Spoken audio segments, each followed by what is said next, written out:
Welcome, guys. Today we are starting chapter number 8 from our English book. The name is Marilla Cuthbert is Surprised.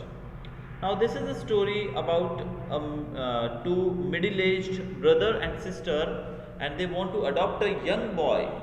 अब दो भाई बहन हैं जिनको जो एक बच्चे को अडॉप्ट करना चाहते हैं, एक यंग बॉय को अडॉप्ट करना चाहते हैं ताकि वो उनके फार्म पे उनकी मदद कर सके। अब होता यूँ है कि वो एक लड़के को अडॉप्ट करना चाहते हैं जो फार्म पे उनकी मदद कर सके, लेकिन बाय मिस्टेक उनके पास एक लड़की आ जाती है एक लड़के की जगह। ऑर्फन गर्ल कहा गया है, यानी कि एक अनाथ बच्ची उनके पास आ जाती है। तो क्या होता है आगे, चलिए जानते हैं इस कहानी में। Marilla came briskly forward as Matthew opened the door, but when her eyes fell on the old little figure in the stiff, ugly dress, with the long braids of red hair and the eager, luminous eyes, she stopped short in amazement. Matthew Cuthbert, who's that? She ejaculated, where is the boy? अब मरीला जो है वो दरवाज़ा खोलती है। मरीला आगे आती है, मैथ्यू दरवाज़ा खोलता है और जब वो देखते हैं तो मरीला जो है उसकी आंखें जो हैं वो रुकी की रुकी रह जाती हैं। किस पे? जब वो दरवाज़ा खोलते हैं तो सामने एक पतली सी छोटी सी एक लड़की खड़ी होती है जो कि एकदम स्टिफ, अपनी बॉडी को टाइट करके जैसे हम खड़े होते हैं ना अटेंशन पोजीशन में, वैसे उसकी ड्रेस काफ़ी गंदी है, उसकी जो बाल हैं वो भी बिखरे हुए हैं और उसकी आंखों में एक उत्सुकता नज़र आती है और वो वहीं खड़ी रहती है अमेजमेंट में, यानी कि काफ़ी सरप्राइज होकर वो वहीं खड़ी रहती है। तभी मैथ्यू जो था, मैथ्यू पूछता है, हुज दैट? शी एजेक्यूलेटेड, वो कहती है बहुत जोर से, वो कहती है कि एक मिनट रुकना ना, ये मैथ्यू कथबर्ट, इनका नाम क्या है दोनों का? अब मरीला जो है वो कहती है, मैथ्यू ये कौन है? वो शाउट करती है, जोर से चिल्लाती है, वेयर इज द बॉय? वो लड़का कहाँ है जो हम अडॉप्ट करना चाहते थे? There wasn't any boy, said Matthew rashly, there was only her. वहाँ पर कोई लड़का नहीं था, वहाँ पर सिर्फ यही बच्ची थी। वॉज ओनली हर, हर मतलब जो लड़की जो उनके दरवाजे पे है अभी। He nodded at the child, remembering that he had never even asked her name. वो अपने सर को हिलाता है, नोट करना है इनके अपने सर को हिलाना, और याद करता है कि उसने उससे उसका नाम तक नहीं पूछा। No boy, but there must have been a boy, insisted Marilla. We sent word to Mrs. Spencer to bring a boy. तो इस पर मरीला कहती है, इंसिस्ट करती है अपने आप को कि हमें तो एक लड़का ही चाहिए था, हमें लड़की नहीं चाहिए थी। हमने तो मैसेज भी किया था, किसको? मिसेस स्पेंसर को हमने मैसेज किया था कि हमें एक बॉय ही चाहिए। Well she didn't, she brought her. I asked the station master and I had to bring her home. She couldn't be left there no matter where the mistake had come in. अब वो कहते हैं कि हमने तो Mrs Spencer से एक लड़के की ही डिमांड की थी, लेकिन एक लड़की को यहाँ पर भेजा गया। जब स्टेशन मास्टर से उन्होंने बातचीत की तो पता लगा कि ये एक लड़की को ही भेजा गया है बाय ट्रेन। तो मैथ्यू कहता है कि अब इसको हम रोड पे तो नहीं छोड़ सकते हैं स्टेशन पे, भले ही मिस्टेक हुई है, भले ही मिसेस स्पेंसर ने बाय मिस्टेक ऐसा किया है, लेकिन whatever the situation is, but we can't leave her alone there, तो मैं इसको साथ में ले आया। Well, this is a pretty piece of business, ejaculated Marilla. During this dialogue, the child had remained silent, her eyes roving from one to the other, all the animation fading out of her face. Suddenly, she seemed to grasp the full meaning of what had been said. Dropping her precious carpet bag, she sprang forward a step and clasped her hands. You don't want me, she cried. You don't want me because I'm not a boy. I might have expected it. Nobody ever did want me. I might have known it was all too beautiful to last. I might have known nobody really did want me. Oh, what shall I do? I am going to burst into tears. अब होता यूँ है कि उस लड़की को, actual में उनको एक लड़का चाहिए था जो फार्म पे काम कर सके, लेकिन यहाँ पर एक लड़की को भेजा गया है। तो वो आपस में बातचीत करते हैं, कभी वो मरीला कुछ बोलती है, कभी मैथ्यू है वो कुछ बोलता है, और वो जो बच्ची है छोटी सी वो दोनों को देखती रहती है, कभी वो भाई को देखती है, कभी वो उस बहन को यानी कि मरीला को देखती है, और कभी वो मैथ्यू को देखती है। और तभी इसी दौरान वो पूरी बात को समझ जाती है और उसके हाथ में जो एक कारपेट होता है वो नीचे गिर जाता है, और वो आगे बढ़कर उनसे कहती है कि आप लोगों को भी एक लड़की नहीं चाहिए। मुझे पता था कि लड़की यानी कि मैं, कोई भी मुझे पसंद नहीं करेगा। ऐसा कहते हुए वो कहती है कि nobody really did want me, कोई भी मुझे नहीं चाहता है। और ऐसा कहते हुए कहती है कि अब मैं क्या करूं, और वो ऐसा कहकर बर्स्ट इनटू टीयर्स यानी कि रोने लगती है। Burst into tears she did, sitting down on a chair by the table, flinging her arms out upon it, and burying her face in them. She proceeded to cry stormily. Marilla and Matthew looked at each other deprecatingly across the stove. Neither of them knew what to say or do. Finally, Marilla stepped lamely into the breach. Well, well, there is no need to cry so about it. Yes, there is need. The child raised her head quickly, revealing a tear-stained face and trembling lips. You would cry too if you were an orphan and had come to a place you thought was going to be home and found that they didn't want you because you weren't a boy. Oh, this is the most tragical thing that ever happened to me. अब वो बच्ची रोने लगती है, table पर अपने हाथों को फैलाकर उसके अंदर अपना चेहरा छुपा लेती है और रोने लगती है। अब ये सिचुएशन, उसका रोना और बढ़ जाता है। दोनों भाई बहन यानी कि मरीला और मैथ्यू एक दूसरे को देखते हैं। अब दोनों ही कुछ नहीं कर पा रहे, उनको समझ नहीं आता कि वो क्या बोलें या क्या करें। तभी मरीला आगे बढ़ती है और उसे कहती है, तुम्हें रोने की कोई आवश्यकता नहीं है, तुम रो मत, डोंट क्राई, तुम्हारे आंसुओं को रोको। इस पर वो बच्ची कहती है, वो हिम्मत करके बोलती है कि तुम भी रोती अगर तुम्हें पता होता कि तुम ऑर्फन हो यानी कि तुम अनाथ हो, और तुम जिस जगह पर तुम्हें भेजा गया है, कहा गया था कि वो एक घर होगा, that would be a home, यानी कि वो बच्ची यहाँ पर अनाथ आश्रम से आई है और उसको उम्मीद थी कि एक घर मिलेगा उसे अच्छा। लेकिन जब तुम्हें पता लगेगा कि तुम ऑर्फन हो और एक घर में तुम पहुँचने वाली हो, और जहाँ पर तुम्हें उम्मीद है कि एक अच्छा वातावरण होगा, और वहाँ पहुँच तुम्हें पता लगे कि वो लोग तुम्हें नहीं चाहते हैं सिर्फ इसी वजह से क्योंकि तुम लड़का नहीं हो, तो इससे ज़्यादा ट्रेजिकल कोई बात नहीं हो सकती है। Something like a reluctant smile, rather rusty from long disuse, mellowed Marilla's grim expression. Well, don't cry anymore. We are not going to turn you out of doors tonight. You will have to stay here until we investigate this affair. What's your name? The child hesitated for a moment. Will you please call me Cordelia?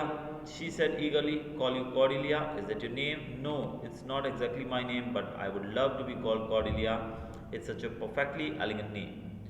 अब वो बच्ची जो है वो थोड़ा शांत होती है, मरीला उसको चुप करवाती है, थोड़ा अच्छे एक्सप्रेशंस मतलब उसको शांत करवाती है, और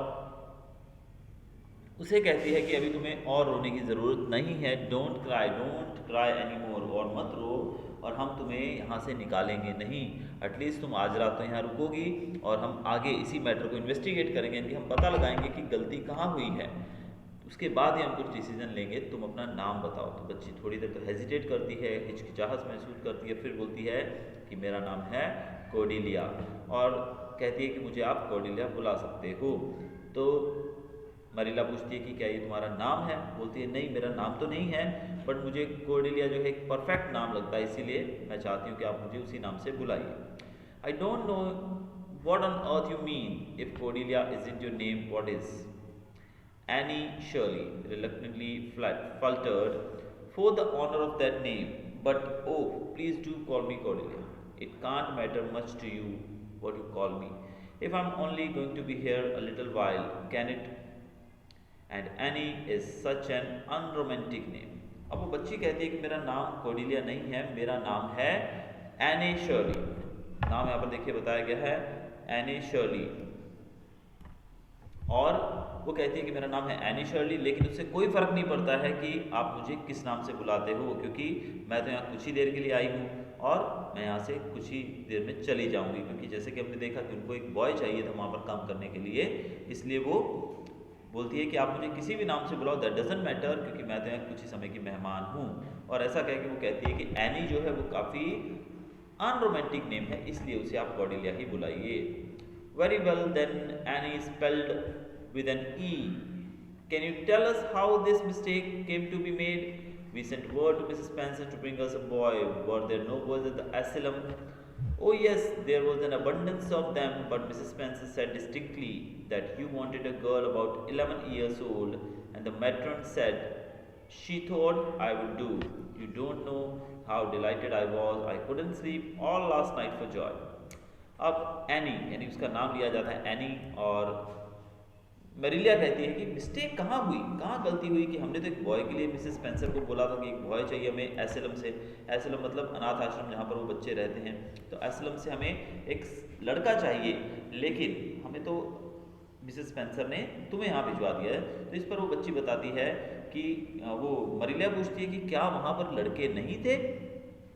इस पर वो बताती है कि वहाँ पर लड़के तो बहुत सारे थे, लेकिन मिसेस स्पेंसर ने कहा, क्लियरली कहा कि आपको एक लड़की चाहिए जो लगभग 11 साल के करीब हो, और उन्होंने कहा कि मुझसे बेटर इसके लिए कोई हो ही नहीं सकता है।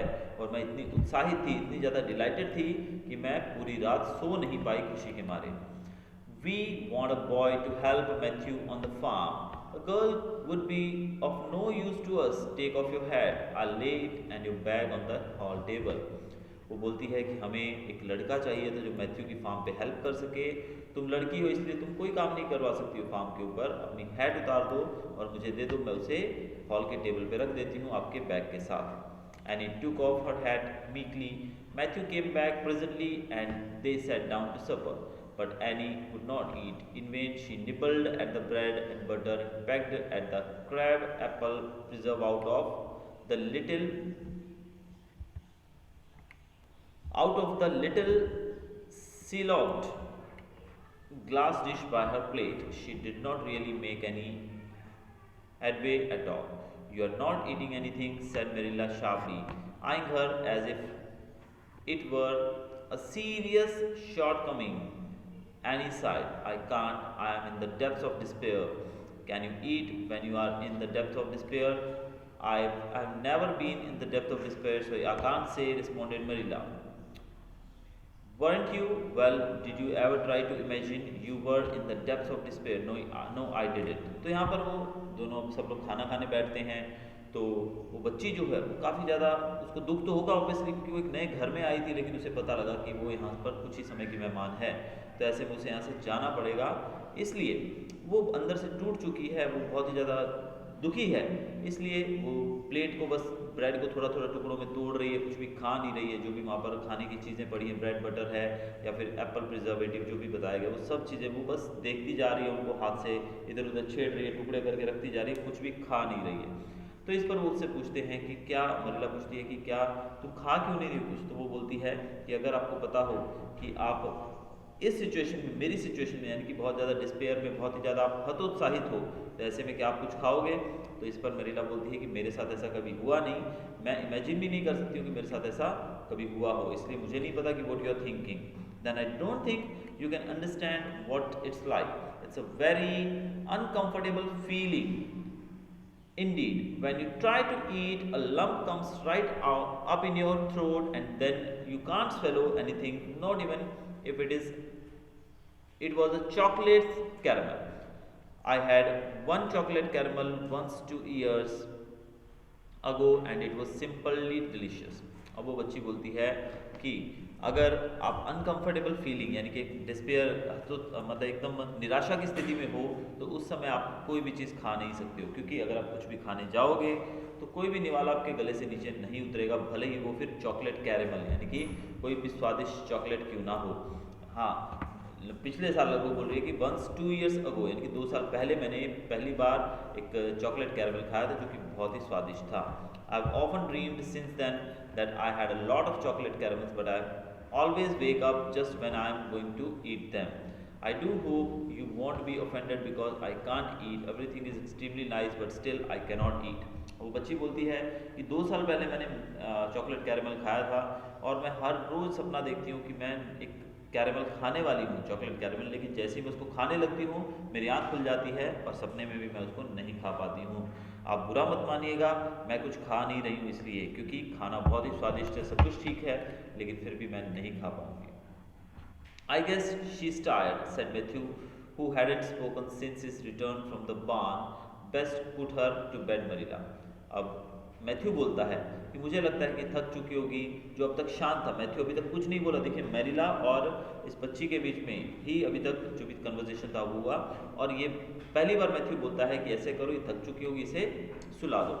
Marilla had been wondering where Annie should be put to bed. She had prepared a couch in the kitchen chamber for the desired and expected boy, but although it was neat and clean, it did not seem quite the thing to put a girl there somehow. But the spare room was out of the question for such a stray babe. So there remained only the cast gable room.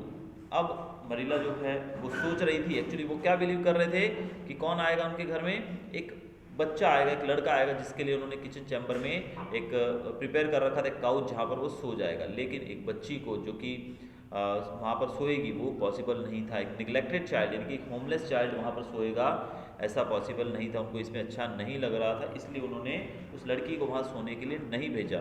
फिर बची बात spare room की, जो हमारा extra room होता है जहाँ पर हम लोग अपनी स्पेयर चीज़ें रखते हैं, तो वहाँ पर भी वो उस बच्ची को नहीं सुलाना चाहते थे, जिसको एक स्ट्रे वेव कहा गया है, यानी कि एक बेचारी, एक अनाथ बच्ची जिसके पेरेंट्स नहीं हैं, उसको वो वहाँ भी सुलाना नहीं चाहते थे। तो अब बची जगह कौन सी? Cast gable room. Cast gable room कौन सा होता है? The triangle room between two sloping sides of the roof at the top of the building. आपको पता है जब बिल्डिंग का जो ऊपर का हिस्सा होता है इस तरह का, जो ट्रायंगुलर शेप में, तो यहाँ जो रूम बचता है, यहाँ पर सोने की जगह बची थी, तो अब बच्ची को शायद वहाँ पर ही सुलाया गया। तो वो हम पढ़ेंगे अपनी नेक्स्ट क्लास में। Till then goodbye, thanks for watching.